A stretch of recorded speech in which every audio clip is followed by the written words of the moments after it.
The new developments tonight in the disappearance of Nancy Guthrie. Authorities are now focusing tonight on two central pieces of evidence, including what could be that crucial DNA found in Nancy Guthrie's home.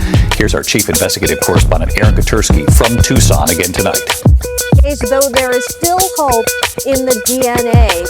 The silence in Tucson has just been shattered. After more than 50-plus days of agonizing uncertainty, a massive breakthrough is brewing in the disappearance of 84-year-old Nancy Guthrie. While the world was searching for any physical trace of Nancy, investigators were quietly hunting for something microscopic, and they found it.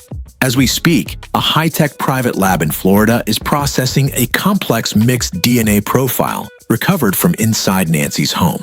This isn't just a routine check. This is forensic genetic genealogy, the same revolutionary technology that finally unmasked the Golden State Killer and solved the Idaho student murders. But here is the most chilling part of the update. The DNA might not be the only thing closing in. A calculated weekend pattern has emerged, pointing to a predator who didn't just stumble upon Nancy's home. He studied it. He might be a neighbor. He might be someone you see every Monday morning at the local grocery store.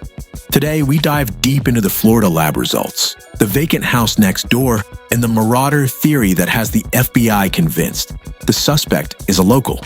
Let's start with the development that has everyone on edge.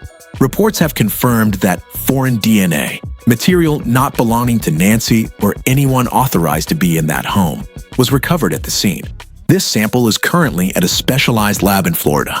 Now, many of you are asking, why Florida? And why is this taking so long?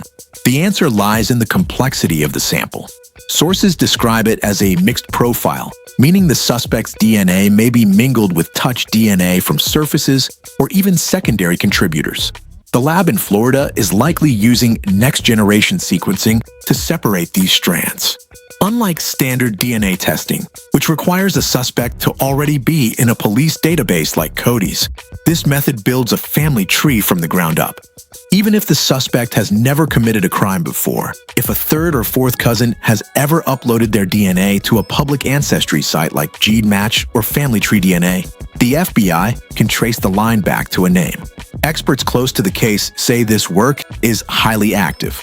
This isn't a cold lead, it's a burning one. Forensic expert April Stonehouse has indicated that the lab work is moving at an unprecedented pace, with scientists working around the clock to isolate the primary contributor. The moment that DNA hits a relative, the mystery of who entered Nancy's home on February 1st is over. The clock isn't just ticking for the suspect, it's running out. Now we have to look at the why and the how. Why Nancy? And how did the suspect know when to strike? Investigators have highlighted three critical dates: January 11th, January 24th, and February 1st. When you look at a calendar, a terrifying pattern emerges. Every single one of those dates was a weekend. In criminal behavioral analysis, this is a massive clue. It suggests a suspect with a structured weekday life. This isn't the behavior of a chaotic drifter. We are likely looking for someone who works a regular Monday through Friday job, someone who follows a stable routine in Tucson during the week, but uses their Saturdays and Sundays to stalk, plan, and eventually execute. This person didn't drive in from another state. This is someone local enough that a trip to the Catalina foothills didn't require major travel plans.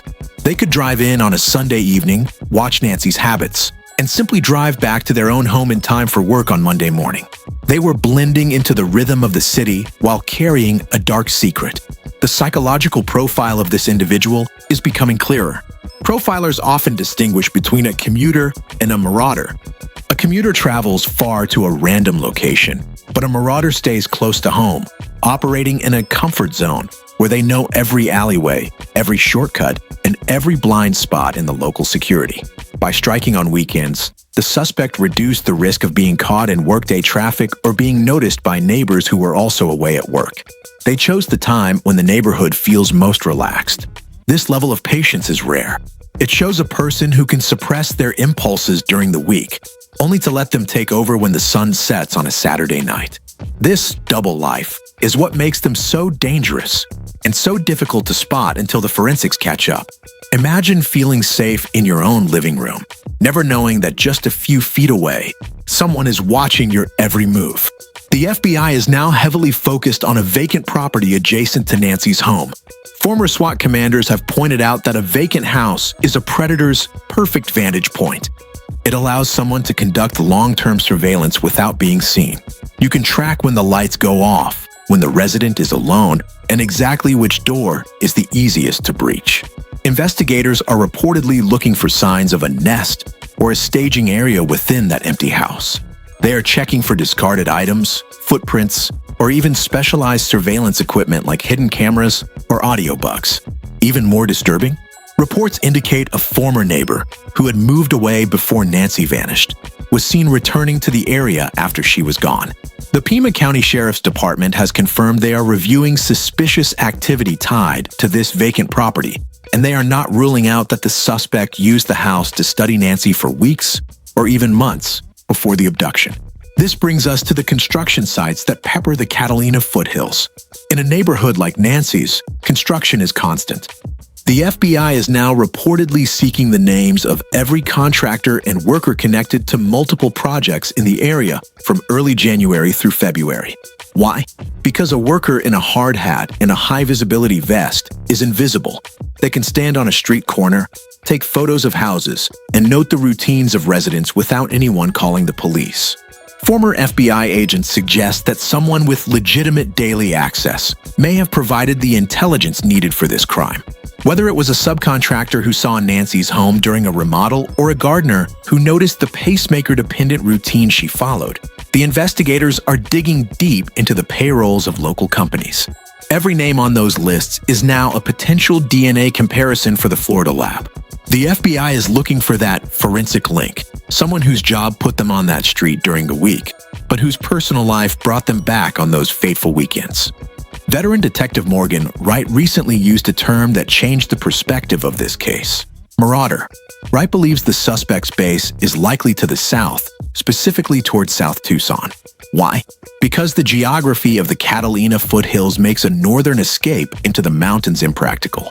A fast escape requires a southern route.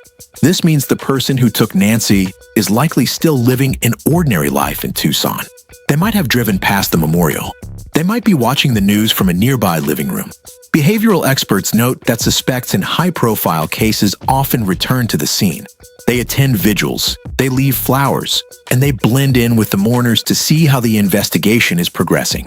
It is a psychological need to see the work they have done. Investigators are reportedly reviewing footage from every public gathering held for Nancy to see if a familiar face from the surveillance footage appears in the crowd.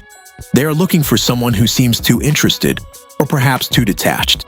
The timeline of the abduction itself, a mere 41 minutes, speaks to a frightening level of efficiency. Within that short window, the suspect breached the home, located Nancy, and removed her without triggering an immediate alarm. This wasn't a random break-in. It was a targeted operation. The suspect knew where to go and how to move. Every second of those 41 minutes was likely rehearsed in the suspect's mind during those long weekend surveillance sessions in January. The transition from the backpackless reconnaissance on January 11th to the armed and geared-up presence on February 1st shows a suspect who was escalating. They weren't just curious. They were preparing for a mission. They likely had a vehicle waiting in a pre-planned cold zone, a place where a car wouldn't look out of place, perhaps near that very vacant house they were investigating. At the end of the day, this isn't just about forensics and patterns. This is about Nancy, an 84-year-old mother who required daily heart medication and a pacemaker that went silent the night she disappeared. The Guthrie family recently released a statement that broke hearts across the country. They said they want to celebrate Nancy's life, but they cannot do so until she is brought to a final place of rest. Those words are a painful acknowledgement of the reality they are facing after 50 days. They aren't just waiting for her to come home. They are waiting for justice. The weekend predator thinks they won. They think the 41 minutes they spent inside that home left no trace. But with a specialized lab in Florida closing in and a community that refuses to stay silent, the truth is coming. The DNA is the silent witness that the suspect couldn't silence. What do you think? Will the DNA from the Florida lab finally give us a name? Is the suspect someone currently walking the streets of South Tucson? The FBI's net is tightening, and the local angle is no longer just a theory. It is the driving force of the entire investigation. Every weekend that passes is another reminder of the pattern the suspect created, but it's also another weekend closer to an arrest. If you saw something, a strange car on a Sunday in January, a worker who seemed out of place, or a neighbor who suddenly changed their behavior after February 1st, your call could be the final piece of the puzzle.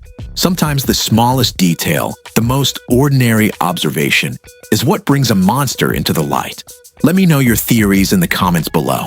We are following this case every single day, so make sure to subscribe and turn on notifications so you don't miss the next breaking update.